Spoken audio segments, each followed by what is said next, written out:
Across much of the United States, many have been enjoying a mild winter. And if the world's most famous groundhog is to be believed, the trend will continue and there will be an early spring. In fact, on Sunday morning, Punxsutawney Phil declared that early spring is a certainty. Well, obviously the groundhog didn't actually declare anything, but that didn't matter to the thousands of people who gathered at sunrise on Sunday to watch as Phil emerged from his den in Punxsutawney, PA.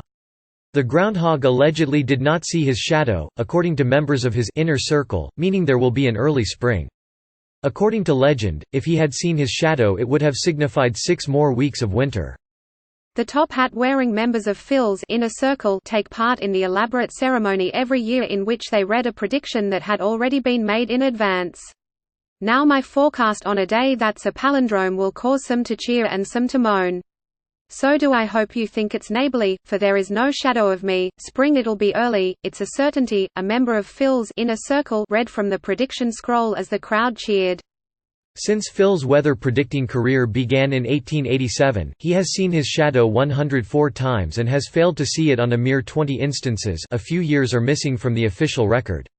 That makes this year's prediction relatively rare and marks the first time Phil hasn't seen his shadow 2 years in a row. Phil's forecast seems fitting considering the lack of winter weather this winter so far.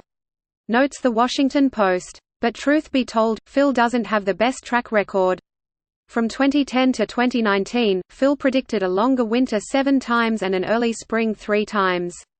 He was right only 40% of the time, according to the National Oceanic and Atmospheric Administration. He has been on a particularly poor streak lately as Phil got it wrong the past 3 years. Don't be too hard on him though because, as the NOAA notes, predicting the arrival of spring for an entire country, especially one with such varied regional climates as the United States, isn't easy.